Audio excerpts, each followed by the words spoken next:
Halo semuanya, selamat datang di update market hari ini, 1 Februari 2026. Kondisi market saat ini sedang berada dalam fase yang cukup menantang, dengan volatilitas yang mulai meningkat kembali. Kita melihat adanya tarik-menarik antara sentimen makro global dan pergerakan teknikal di beberapa aset utama. Mari kita bedah bersama bagaimana narasi besar minggu ini akan mempengaruhi portfolio kita. Sebelum kita masuk ke pembahasan lebih dalam, perlu diingat bahwa seluruh konten dalam video ini bersifat edukasi dan berbagi informasi semata. Ini bukan merupakan saran keuangan atau ajakan untuk melakukan transaksi tertentu. Keputusan investasi sepenuhnya ada di tangan Anda, jadi pastikan untuk selalu melakukan riset mandiri secara mendalam. Kita lanjut ke pembahasan berikutnya mengenai kalender ekonomi. Minggu ini akan menjadi periode yang sangat sibuk bagi pasar finansial global. Hari ini ada agenda anggaran Persatuan India yang bisa mempengaruhi likuiditas regional.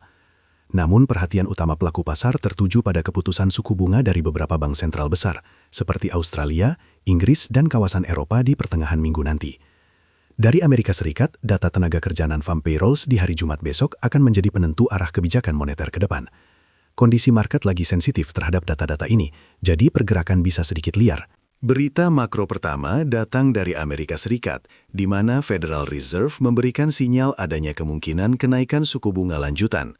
Tekanan masih terasa karena inflasi yang dianggap masih cukup persisten dan pasar tenaga kerja yang masih terlalu kuat.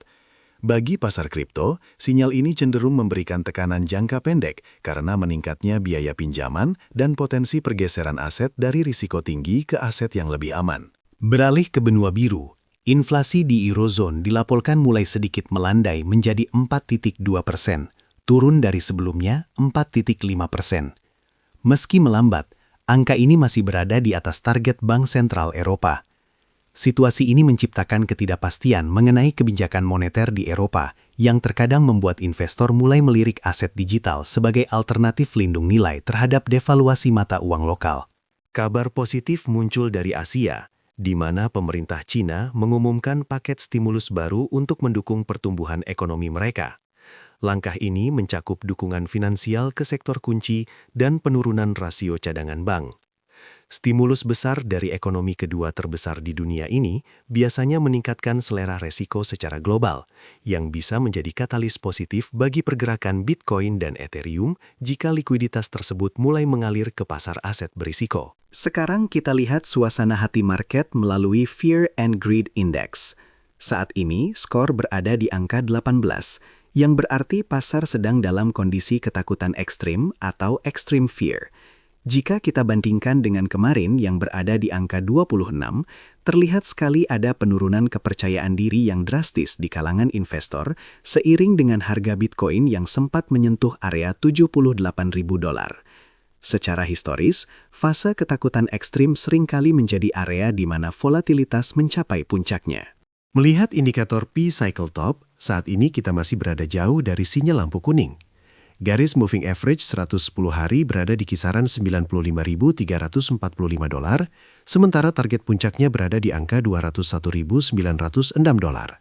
Artinya, secara siklus panjang, ruang pertumbuhan masih sangat terbuka lebar dan kita belum melihat adanya tanda-tanda overextended yang berbahaya dalam siklus kali ini. Untuk indikator Puel Multiple, saat ini berada di angka 0,75.